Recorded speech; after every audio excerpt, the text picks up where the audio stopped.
Comment expliquer la chasse à l'ours, puis tout ce que ça comporte, à un citadin? C'est paradoxal parce que, de manière populaire, les gens, je sais pas, attribuent une image de teddy bear à l'ours, l'ourson en peluche. Quand on voit pour la première fois un ours qui est arrangé pour aller chez le boucher, ça ressemble à un homme, littéralement, ou à un chien. Puis je pense que ça vient chercher les sentiments beaucoup, beaucoup, mais je pense essentiellement qu'il y a peut-être un manque au niveau de l'éducation là-dedans. Parce que paradoxalement, dans gestion faunique, la chasse à l'ours occupe une place qui est magistrale parce qu'elle fait partie de nos gestions de prédation.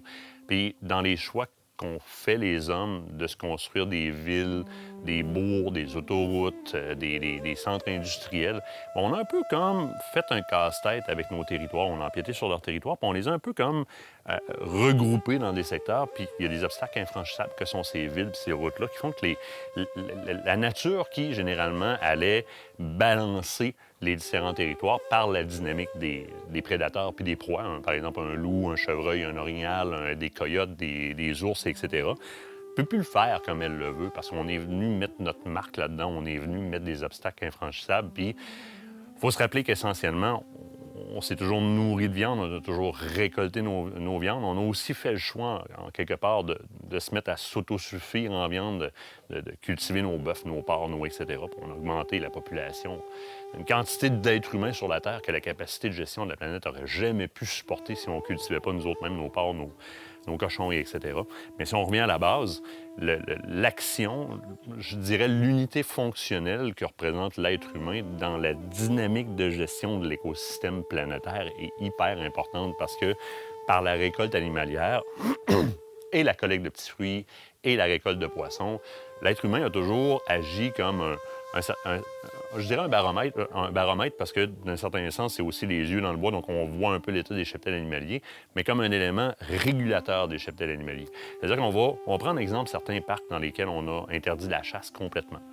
On a vu des parcs dans lesquels les cheptels de chevreuil se sont effondrés complètement parce que la capacité du soutien du milieu vient qu'à être affectée. À un moment donné, il manque de nourriture. Les ours, les chevreuils, les coyotes, les loups vont converger vers les villes, ils vont consommer des headsets, ils vont consommer des benjis, des minous, ils vont consommer énormément de choses parce qu'ils ont besoin de venir se nourrir. Puis là, on se ramasse avec un autre paradoxe quand on a les citadins qui nous demandent de venir s'impliquer pour régulariser. Mais à la base, on a un problème qui est excessivement intrinsèque dans la vision qu'on a, surtout de la chasse à l'ours, mais de la chasse en général, dans cette obligation-là, ou du moins cette équation-là qui n'a jamais changé dans l'ordre naturel des choses, parce que l'être humain est un régulateur naturel qui est essentiel à la régularisation des cheptels, ne serait-ce que dans le ratio, justement, prédateur versus les proies.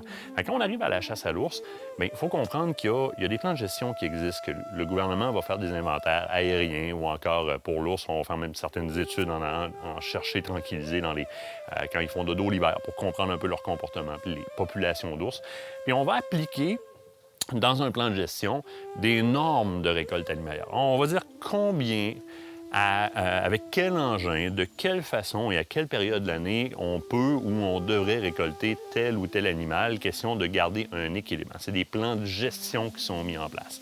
Fait que c'est sûr que dans l'imaginaire collectif, on ne réussira jamais, là où on est rendu aujourd'hui, à retirer complètement la peine de la mise à mort. Puis, c'est pas tous les chasseurs qui sont à l'aise avec la mise à mort non plus.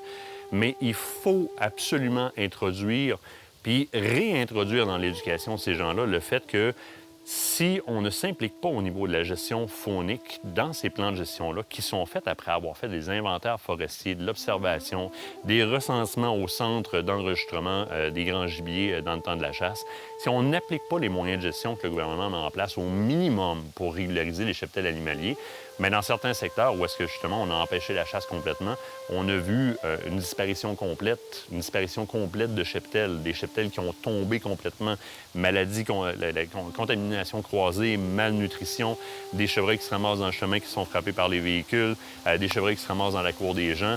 On fait tomber des cheptels, puis après ça, on va réintroduire la chasse parce qu'on a un problème en périurbain. Puis, tout d'un coup, on retrouve une régularité dans les cheptels. Puis ça, on a tendance à l'oublier rapidement. La chasse à l'ours, c'est celle dans laquelle on a le plus de mauvais commentaires lorsque, par exemple, on va mettre un résultat de chasse à l'ours sur les médias sociaux.